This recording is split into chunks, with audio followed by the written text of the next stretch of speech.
ONBA వ్యవసాయ విధానం గురించి తెలుసుకుంటున్నాం. మొక్కకు క్రింద సేంద్రియం ఇస్తే ఆ మొక్క సేంద్రియమే కాస్తుందా? ఇప్పటివరకు అందరూ నమ్ముతున్న మాట సేంద్రియ సాగు చేస్తున్నాం, సేంద్రియం ఇస్తున్నాం కింద మొక్కకి, సేంద్రియమే కాస్తుంది అని. అది సాధ్యమేనా? నిజమా? అలా కాయడానికి సంబంధించిన అవకాశాలున్నాయా? ఓఎన్బిఏ వ్యవసాయ విధానం గురించి మనకు చెప్తూ ఉన్న ప్రతిభ బయోటెక్ ఎండి రాజశేఖర్ రెడ్డి గారితో మాట్లాడదాం. సార్ నమస్తే. నమస్తే. నిజమా సార్? సేంద్రియం కాస్తుందా? ఇప్పటి వరకు సేంద్రియం కాస్తుందా? ఇప్పటి వరకు ప్రపంచం మొత్తం ఇదే వాస్తవం అనుకొని ఈ సేంద్రియ వ్యవసాయం చేస్తున్నారు.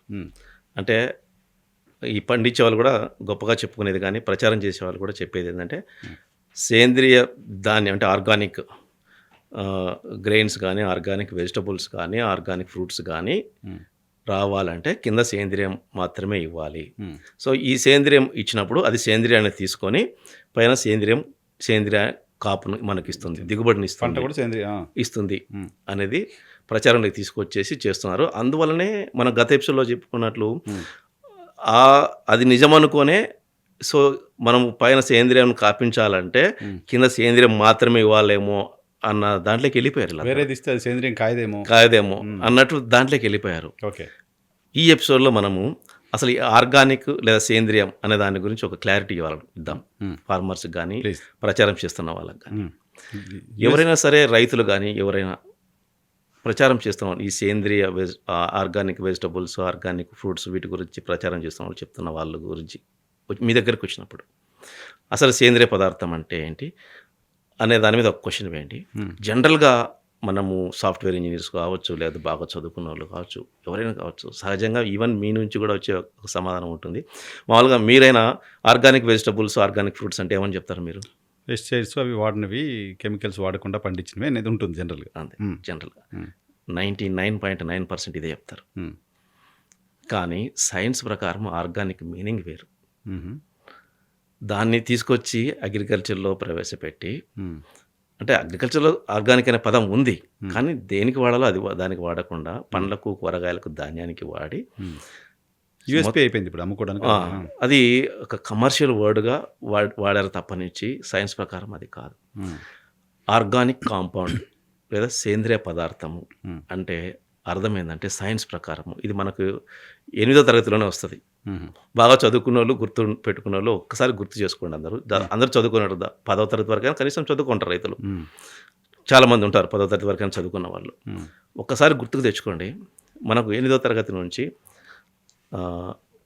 ఆర్గానిక్ కెమిస్ట్రీ, ఇన్ఆర్గానిక్ కెమిస్ట్రీ అని కెమిస్ట్రీని 2 భాగాలుగా డివైడ్ చేస్తారు. 7th వరకు మనం సామాన్య శాస్త్రం అని చదువుకుంటూ వస్తాము, సైన్స్ అని చదువుకుంటూ వస్తాము. తర్వాత కెమిస్ట్రీని 2 భాగాలుగా చేస్తారు, organic chemistry, inorganic chemistry. Organic chemistry అంటే ఏంటంటే ఆర్గానిక్ కాంపౌండ్స్ గురించి తెలుసుకునే రసాయనిక శాస్త్రం. ఇన్ఆర్గానిక్ కెమిస్ట్రీ అంటే ఆర్గానిక్ కాకుండా మిగతా ఏవైతే ఉన్నాయో వాటి గురించి తెలుసుకునే రసాయనిక శాస్త్రం. ఎందుకు 2గా డివైడ్ చేస్తారు అంటే ఈ విశ్వంలో ఎన్ని పదార్థాలు అయితే ఉన్నాయో ప్రతిదీ కూడా మన శరీరంతో సహా అన్నీ రసాయనిక పదార్థాలే. మనము రసాయనిక పదార్థం అనే పదం వాడడానికి సంకోచించాల్సిన పని లేదు. మన ఎదురుగా ఉన్న ఈ మైక్ అయినా మన శరీరమైనా ప్రతిదీ ఏదైనా సరే ఒక రసాయనిక పదార్థం. ఈ రసాయనిక పదార్థాలని 2 భాగాలుగా విభజించారు. ఆర్గానిక్ అంటే సేంద్రియ పదార్థాలు గాను, ఇన్ఆర్గానిక్ అసేంద్రియ పదార్థాలు గాను విభజించారు. ఆర్గానిక్ కాంపౌండ్ అంటే ఏంటంటే ఏ పదార్థములో, ఏ మిశ్రమ పదార్థములో అయితే కర్బనము హైడ్రోజను, స్పష్టంగా రైతులు కూడా తెలుసుకోండి, ఏ మిశ్రమ పదార్థంలో అయితే కర్బనము హైడ్రోజను ఈ రెండింటి మధ్య బాండ్ ఉండి ఆ 2 ఒక మిశ్రమ పదార్థంలో ఉంటాయో మిగిలినటివి ఎన్నైనా ఉండనివ్వండి, ఈ కర్బనం హైడ్రోజన్ ఉన్న తర్వాత ఆ మిశ్రమంలో మిగిలినవి ఎన్నైనా ఉండనివ్వండి, సంబంధం లేదు, ఉండనివ్వండి ఉండకపోనివ్వండి, ఎన్నైనా దాంతో కలిపి ఉండనివ్వండి, కానీ ఈ 2 తప్పనిసరి ఉండి వాటి మధ్య బాండ్ ఉండాలి. ఆ బాండ్ ఉంటే ఆ పదార్థం ఏదైనా సరే దాన్ని ఆర్గానిక్ కెమికల్ అంటారు. సో అంటే సేంద్రియ పదార్థం, ఆర్గానిక్ కాంపౌండ్. సో ఈ ఆర్గానిక్ కాంపౌండ్ అనేది ఎందుకు పిలువబడుతుందంటే అందులో కర్బనం హైడ్రోజన్ ఉండడం వల్ల పిలువబడుతుంది. ఈ రెండిట్లో ఒకటి లేకున్నా లేదా ఈ 2 లేకున్నా మిగతా అన్నిటినీ ఇన్ఆర్గానిక్ కాంపౌండ్స్, అసేంద్రియ పదార్థాలు లేదా అకర్బన పదార్థాలు అని చెప్పేసి ఇంకొక పక్కన పెట్టారు. సో ఇప్పుడు మనల్ని మనం చెక్ చేసుకుందాం. విత్తనం తీసుకొని ల్యాబ్లో చెక్ చేస్తే, ఆ ల్యాబ్లో చెక్ చేసినప్పుడు అందులో కర్బనము హైడ్రోజన్ లేని విత్తనం ఉంటుందా? ఛాన్స్ లేదుగా. ఛాన్సే లేదు. సో అప్పుడు అన్నీ మీరు ఏ విత్తనమైనా చెక్ చేయండి, అందులో కర్బనం హైడ్రోజన్ తప్పనిసరి ఉంటుంది, బయటపడుతుంది. అంటే అన్ని ఆర్గానిక్. విత్తనాలు కూడా మీరు మంట పెడితే కాలి బూడిదైపోతాయి, అందులో తేమ ఉంటుంది, ఆయిల్ వచ్చేస్తుంది మనం ప్రెస్ చేస్తే. సో తప్పనిసరి కర్బనం హైడ్రోజన్ ఉంటుంది. విత్తనం అంటే విత్తన దశ నుంచే అది సేంద్రియ పదార్థం. తర్వాత అది మొలిచి మొక్కగా ఎదుగుతున్నప్పుడు కొమ్మ కానీ, ఆకు కానీ, పువ్వు కానీ, కాయ కానీ మీరు ఏమైనా పిచికారీ చేసుకోండి, ఏదైనా చేసుకోండి, సంబంధంలే. దాన్ని తీసుకెళ్ళి ల్యాబ్లో చెక్ చేసినప్పుడు, మొక్కలోని ఏ భాగాన్నైనా సరే తీసుకెళ్ళి చెక్ చేసినప్పుడు అందులో కర్బనము హైడ్రోజన్ లేని భాగం ఉంటుందా, లేని మొక్క ఉంటుందా? ఛాన్స్ లేదు. ఖచ్చితంగా ఉండదు. అది సృష్టి ధర్మానికి విరుద్ధం. కర్బనం లేని మొక్క ఉండదు, హైడ్రోజన్ లేని మొక్క ఉండదు, అసలు ఉండదు కదా. సో ఇవి రెండు ఉంటాయి తప్పనిసరి. సో ఈ రెండు ఉన్న పదార్థాన్ని మనం ఏమని పిలవాలి? ఆర్గానిక్ అని పిలవాలి. ఆర్గానిక్ అని సైన్స్ ప్రకారం ఆర్గానిక్ కాంపౌండ్ అని పిలవాలి. సో అది ఆర్గానిక్ కాంపౌండ్గా ఎలా ఎదుగుతుంది విత్తనం నుంచి, అది ఎదిగి తిరిగి మనకు ఈ కూరగాయలు, పండ్లు, ధాన్యం ఏవైతే ఇస్తుందో అన్నిట్లోనూ కర్బనము హైడ్రోజన్ ఉంటుంది కాబట్టి దాన్ని ఆర్గానిక్ అని పిలవాల్సిందే. మొక్క ఎప్పటికీ ఇనార్గానిక్ కాదు. ఓకే. మనం ప్రత్యేకంగా ఆర్గానిక్ అని పిలవాల్సిన అవసరమే లేదు. అది ఆర్గానిక్. ఓకే. అందులో ఏమున్నా సరే, మిగిలినవి ఏమున్నా సరే అది organic. Any crop it self organic. Organic అది అంటే విత్తన దశ నుంచి మనకిచ్చే దిగుబడి వరకు ప్రతిదీ ఆర్గానిక్. ఈ ఆర్గానిక్ అనేది ఎదగడానికి కానీ, మనకు ఇవ్వడానికి కానీ మనం ఇచ్చే సేంద్రియము అవసరమా లేదా, ఇది తెలుసుకోవాలి. అంటే వాళ్ళందరూ ఏం చెప్తున్నారు, కింద సేంద్రియం ఇస్తే పైన సేంద్రియం కాస్తుందని. ఇప్పుడు మనకు ఒక ఆర్గానిక్ కాంపౌండ్గా పిలవడానికి, సేంద్రియ పదార్థంగా పిలవడానికి కావాల్సినవి రెండు. అందులో తప్పనిసరి ఉండవలసినవి రెండు, మిగతా ఎన్నైనా పక్కన పెట్టండి. రెండు, అదేది కర్బనము, హైడ్రోజన్. కానీ మనం సేంద్రియ ఎరువులో కర్బనం ఎక్కువ ఉంటుంది అని చెప్తున్నాం కదా.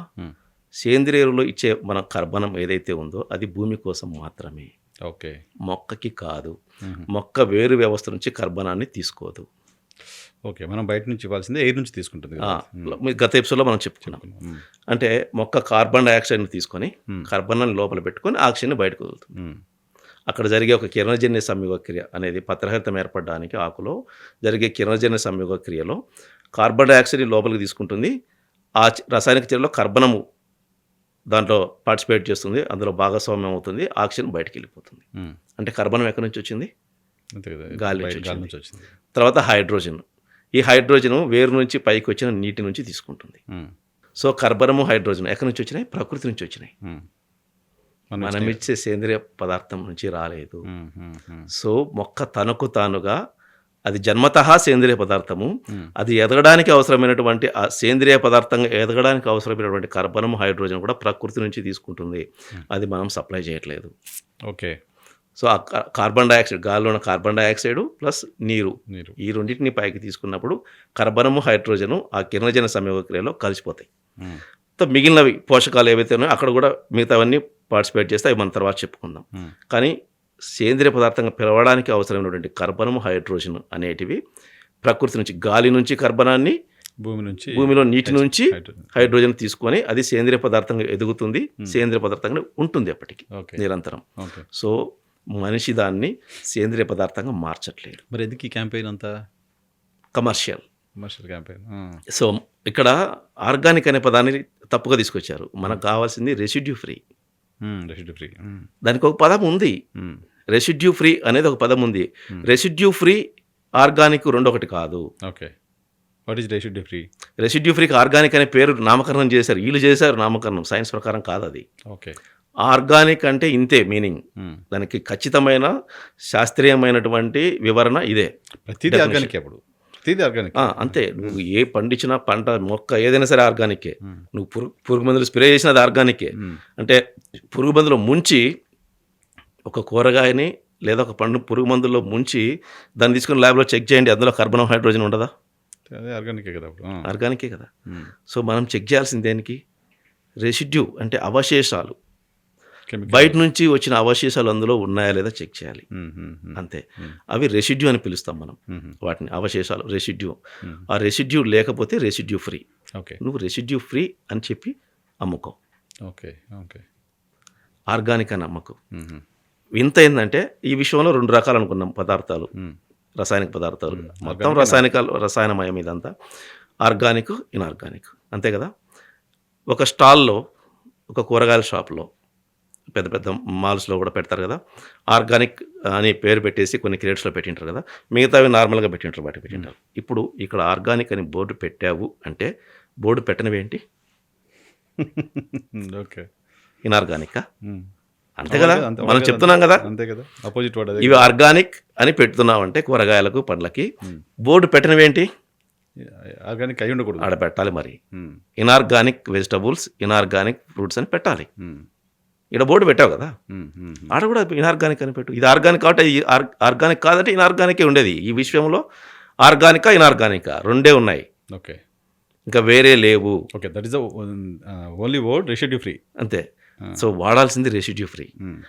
ఆ పదం వాడకుండా ఆర్గానిక్ అనే పదాన్ని చొప్పించి ఈ ఈ పండ్లకు, కూరగాయలకు, ధాన్యానికి మార్కెట్ చేసుకోవడం కోసం వాణిజ్యపరంగా కమర్షియల్‌గా ఆ వర్డ్‌ని ఉపయోగించి ప్రపంచాన్ని మొత్తం ముంచేశారు. సో, అంటే ఇప్పుడు అసలు మేము మొక్క కింద సేంద్రీయ సేంద్రియ పైన కాస్తుందనేది బుల్‌షిట్. బుల్‌షిట్. ఖచ్చితంగా బుల్‌షిట్. ఆ! అందుకే జాగ్రత్తగా నేను పదం వాడాను. హ్మ్. సేంద్రియం భూమి కోసం, హ్మ్.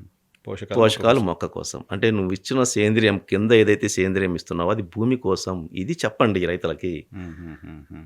అప్పుడు అవగాహన కలిగి వాస్తవాలు తెలుసుకున్నప్పుడు రైతు కూడా కరెక్ట్ అని చెప్పేసి నమ్మి ఒక విధానాన్ని పాటిస్తాడు. ఇంత అజ్ఞానంతో ఉంచుతున్నారా మొత్తం ప్రపంచాన్ని? అదే కదా! Oh my God! ఆ! కనీసము ఆ పండితులకైనా, శాస్త్రవేత్తలకైనా చెప్పేవాళ్ళకైనా అరే మొక్కకు కావాల్సిన కర్బనము, అంటే హైడ్రోజన్ అంత ఎక్కడి నుంచి లోపలికి పోయి ఎవరో ఆలోచన. నేను సైన్స్ స్టూడెంట్‌ని. బోటనీ చదువుకున్నా. అంటే మీరు ఇప్పుడు చెప్తుంటే నా క్లాస్ వింటున్నట్టు ఉంది. ఆ! అర్థమవుతుంది. నిజమే కదా! మరి అంతే. ఆర్గానిక్ లేనిది ఏముంటుంది ప్రొడక్ట్ ఇంకా? అంతే కదా! ఛాన్సే లేదు కదా! మొక్కకు సంబంధించిన ఏ భాగంలో కూడా కర్బనం, హైడ్రోజన్ లేకుండా ఉంటుందా? పోనీ ఆ కర్బనం, హైడ్రోజన్ మనం ఇస్తే తీసుకుంటుందా? హ్మ్. ఛాన్సే లేదు లేదు. కదా! లేదు కదా! కర్బన్ అనేమో గాలి నుంచి తీసుకుంటుంది. హ్మ్. హైడ్రోజన్ నీటి నుంచి తీసుకుంటుంది. ప్రకృతి నుంచి తీసుకుంటాం ప్రకృతి డైరెక్ట్. నుంచి తీసుకుంటుంది అది. హ్మ్. హ్మ్. అంతేగాని సేంద్రియ ఎరువు నుంచి తీసుకోదు. ఓకే. మొక్క వేరు వ్యవస్థ నుంచి కర్బనాన్ని తీసుకొని అక్కడ కిరణజన్య సంయోగ క్రియ చెయ్యదు. హ్మ్. హ్మ్. హ్మ్. అక్కడ కిరణజన్య సంయోగ క్రియలో కావాల్సిన కర్బనము, కార్బన్ డయాక్సైడ్ పార్టిసిపేట్ చేస్తేనే లభిస్తుంది. దొరుకుతుంది. ఆ! సో, ఇది దయ ఉంచి ప్రతి రైతు తెలుసుకోండి. ప్రచారం చేసేవాళ్ళైనా ఇక నుంచి మానుకోండి. సేంద్రియం ఇస్తే కింద సేంద్రియం సేంద్రియం ఇస్తే కాస్తుంది. పైన సేంద్రియం కాస్తుంది అనేది అదొక అబద్ధ ప్రచారము. సైన్స్‌కే విరుద్ధం అది. హ్మ్. సో, అలా చేయకండి. హ్మ్. సో, చలి సేంద్రియము భూమి కోసం ఇంతవరకే ఉంచండి. దాని ఉపయోగాలు చెప్పండి. అది మొక్కను ఎలా మనం పెట్టే పైరుని, ఆ భూమిలో పెట్టే పైరుని, వేసే పైరుని ఎలా రక్షిస్తుంది? దానికి దానివల్ల ఉపయోగాలేంటి చెప్పండి. హ్మ్. హ్మ్. హ్మ్. సో, మొక్క భూమి నుంచి తీసుకునేది నీళ్లు మాత్రమే ఈ పర్టిక్యులర్ దీంట్లో నీళ్లు, పోషకాలు. పోషకాలు. అంతే. నీళ్లు, సో, పోషకాలు తీసుకుంటుంది. కర్బనాన్ని తీసుకోదు. సో, మొత్తం భూమికిచ్చి ఆర్గానిక్ నేను భూమిలో పెట్టాను అది చెట్టుకి కాస్తుంది అనేది ఇంకా కాదు. సంబంధం లేదు. ఓకే. మనకు కావాల్సిందేంటంటే విష రసాయనాలను మనము పిచికారీ చేసినప్పుడు దాంట్లో అవశేషాలు అందులో ఉండిపోతాయి. హుహు. సో, అవశేషాలు లేని పంట మనకు కావాలి. హుహు. సో, దాన్ని రెసిడ్యూ ఫ్రీగా పిలవండి. ఓకే. రెసిడ్యూ ఫ్రీ అని పెట్టండి వాటికి బోర్డ్స్. హుహు. అప్పుడు నమ్మాలి. రెసిడ్యూ ఫ్రీ అంటే ఇందులో ఎటువంటి విష రసాయనాలు లేవు అని. దానికి బోర్డు పెట్టు. మామూలుగా వాడితే ఏ ఏ ఏ పెస్టిసైడ్స్ వాడినా, ఫెర్టిలైజర్ వాడినా విష రసాయనాలు వచ్చేస్తాయా సార్ బై డిఫాల్ట్? అంటే ఇప్పుడు ఇంకా కొద్దిగా న్యూ జనరేషన్ ప్రొడక్ట్స్ వచ్చాయి. హ్మ్. అంటే ఒక వారం రోజుల తర్వాత అవశేషాలు లేకుండా పోయే ఉత్పత్తులు కూడా వచ్చాయి. ఓకే. అవి తెలుసుకొని పిచికారీ చేయడం వల్ల హ్మ్. సేంద్రియ వ్యవసాయానికి కూడా వచ్చిన ముప్పేం లేదు. హుహు. హుహు. వాటి వల్ల నష్టం లేదు. నేను ఇప్పుడు నాసిక్ ఏరియాలో నాకు ఈ ఓఎన్‌బీఏకి బాగా అభిమానులు ఎక్కువ. హ్మ్. మొన్న నేను ఈ బారామతి కేవీకేకి వెళ్ళినప్పుడు వీళ్ళంతా వచ్చారు. హ్మ్. నన్ను ఆల్రెడీ ఫాలో అవుతున్నవారు, నేను తెలిసిన వాళ్ళు. ఎక్కువ ఓఎన్‌బీఏ ఫాలో అవుతున్న వాళ్ళు మన తెలుగు రైతుల కంటే ఎక్కువ మహారాష్ట్ర రైతులు ఎక్కువ ఉన్నారు. ఓహ్! ఓకే. ఓకే. సూపర్. మహారాష్ట్ర రైతులు ఎక్కువ ఉన్నారు. అంటే వాళ్ళ వ్యవసాయ విధానం అలా ఉంటుంది. పర్ఫెక్ట్‌గా చేస్తారు వాళ్ళు. హ్మ్. మన వాళ్ళు ఇప్పుడిప్పుడు మొదలెట్టారు. మన వాళ్ళని నమ్మించడానికి చాలా సమయం పట్టింది. హ్మ్. బట్ వాళ్ళకి అర్థమైపోయి ఎప్పుడో మొదలెట్టేశారు. హ్మ్. బాగా వచ్చి కూడా నేనొచ్చానని తెలిసి వాళ్ళు నన్ను సంతోషంగా కలవడము. సో, ఇదంతా జరిగింది. అంటే వాళ్ళు గ్రేపు ఇవన్నీ ఎక్స్‌పోర్ట్ చేసే ఫార్మర్స్ కూడా నేను వాళ్ళకు కొన్ని ఉత్పత్తులు చెప్పాననమాట. ఇవి చేయడం వల్ల తెగుళ్ళు రాకుండా ఉంటాయి. బట్ మీకు రెసిడ్యూ ఉండదు. ఒక వారం తర్వాత హార్వెస్ట్ చేయండి. కట్ చేసినప్పుడు దీంట్లో రెసిడ్యూ ఉండదని. ఇప్పుడు వాళ్ళు అది చెక్ చేసుకొని ల్యాబ్‌లో టెస్ట్ చేసిన తర్వాత జీరో రెసిడ్యూ, నిల్ రెసిడ్యూ వచ్చిన తర్వాత వాళ్ళు ఇంకా సంతోషంగా అసలు ఇప్పుడు దిగుబడి ఎలా తీస్తున్నారంటే వాళ్ళకు ఈ తెగుళ్ళు ఇవి అరికట్టడం కోసం రసాయనిక ఇవన్నీ వాడకుండా కొన్ని పర్టికులర్గా కొన్ని ఉన్నాయి. అంటే వారం రోజులు ఈవెన్ అది కెమికల్ అంటే ఆర్గానిక్ కాంపౌండ్ కాకపోయినా కెమికల్ సంబంధించింది అయినా సరే వారం రోజుల్లో అది ఇనార్గానిక్ అయినా సరే వారం రోజుల్లో అది వెళ్ళిపోతుంది, అందులోంచి ఎగ్జాస్ట్ అయిపోతుంది, ఓకే. ఉండకుండా వెళ్ళిపోతుంది. బట్ నేను గ్రేప్కి చాలా ఎక్కువ ఈ పెస్టిసైడ్స్ వాడతారని విన్నా. ఎక్కువ అంటే ఎక్స్పోర్ట్ చేసే వాళ్ళు వాడరు, వాడరా? కానీ వాళ్ళు చాలా మంది గ్రేప్స్ తినడం మానేశారు ఇప్పుడు. అంత విపరీతంగా కెమికల్ ఉంటుంది. అది ఎందుకంటే 3 రోజులకు ఒకసారి పిచికారీ చేస్తారు కాబట్టి అందువల్ల దాంట్లో రెసిడ్యూ ఎక్కువ ఉంటుందని భయపడతారు వాడడానికి. ఇప్పుడు ఎక్స్పోర్ట్ చేస్తున్న ఫార్మర్స్ కూడా కొత్త న్యూ జనరేషన్ ప్రొడక్ట్స్ వచ్చాయి. వారం రోజులు పిచికారీ చేసిన తర్వాత ఒక వారం ఆగితే లేదా వారం లేదా 10 రోజులు ఆగితే రెసిడ్యూ ఫ్రీ అయిపోతుంది. వాళ్ళకు కూడా ఇప్పుడు నిల్ రెసిడ్యూ వస్తున్నాయి సర్టిఫికేట్స్, సో ఇబ్బంది లేకుండా అమ్ముతున్నారు. సో ఈ ఎపిసోడ్ డెఫినెట్గా ఒక ఐ ఓపెనర్ ఎపిసోడ్. ఖచ్చితంగా. సేంద్రియం ఇస్తే సేంద్రియం కాస్తుందా అనే భ్రమలో ఉన్న వాళ్ళు చాలా మంది చదువుకున్న వాళ్ళు. అందుకే మనం దీనికి ట్యాగ్ లైన్ కూడా అందుకే కింద సేంద్రియం ఇస్తే పైన సేంద్రియం కాస్తుందా ఓకే అనేది దాంట్లో నుంచి బయటకు వచ్చేయాలి వీళ్ళందరూ. కరెక్ట్. సో ఇస్తున్న సేంద్రియం భూమి కోసం మాత్రమే అని మాత్రం కాదు, పంట కోసం కాదు. అంతవరకే తెలుసుకోండి, పైరుకు కాదు. కానీ ఇది రక్షిస్తుంది పైరుని. ఓకే. రక్షించడానికి మార్గాలు మనం ఆల్రెడీ మాట్లాడుకుంటూ వచ్చాం, ఇవన్నీ చాలా తెలియజేసాం. మాట్లాడాం కదా. సో ఇప్పుడైనా కళ్ళు తెరిచి దయ ఉంచి చెప్పేవాళ్ళు, ఈ సేంద్రియ వ్యవసాయం గురించి చెప్పేవాళ్ళు కానీ లేకపోతే అవి పాటించి మళ్ళీ వెనక్కి వచ్చిన వాళ్ళు వీళ్ళందరూ ఉన్నారు కదా, ఇది తెలుసుకోండి. సో మొక్క విత్తనం నుంచి దిగుబడి వరకు ప్రతిదీ సేంద్రియమే. ఆ సేంద్రియ పదార్థంగా ఎదగడానికి అవసరమైన కార్బనము హైడ్రోజను మనం ఇస్తే తీసుకోవట్లేదు, మనం ఇచ్చే సేంద్రియ ఎరువుల నుంచి తీసుకోవట్లేదు. కార్బనాన్ని గాలి నుంచి, హైడ్రోజన్ నీటి నుంచి తీసుకుంటుంది. సో కార్బనము హైడ్రోజన్ ఉన్న ఏ మిశ్రమ పదార్థాన్ని అయినా సరే మనము సైన్స్ ప్రకారము ఆర్గానిక్ అని పిలవాల్సిందే. There is no inorganic agriculture produce production సాధ్యం కాదు. అలాంటప్పుడు ఇంకా అంతా ఆర్గానికే. రైట్. సో రెసిడ్యూ ఫ్రీ అనే బోర్డు పెట్టుకోండి, ఇక్కడ నుంచి మార్చండి. ఆర్గానిక్ బోర్డ్స్ తీసేసేయండి. తీసి మీరు అలా పద్ధతిగా జాగ్రత్తగా రెసిడ్యూ లేకుండా పండిస్తున్న వాటికి రెసిడ్యూ ఫ్రీ అని పెట్టుకోండి. ఇప్పుడైనా నమ్మడం మొదలెడతారు ఓకే జనం. Right sir, thank you very much. ఇది డెఫినెట్గా ఐ ఓపెనర్ ఎపిసోడ్. సేంద్రియ వ్యవసాయం, సేంద్రియ పేరుతో జరుగుతున్న వ్యాపారం చూసిన వాళ్ళు ఒకసారి అర్థం చేసుకోండి. సైంటిఫిక్గా ఇన్ఆర్గానిక్ అనే పదం, దానికి సంబంధించిన ప్రోడక్ట్ ఏమైనా ఉంటుందా, ఆర్గానిక్ అనే ప్రోడక్ట్ సపరేట్గా ఉంటుందా, ఒక్కసారి లాజికల్గా ఆలోచిస్తే ఆన్సర్ దొరుకుతుంది. Thank you.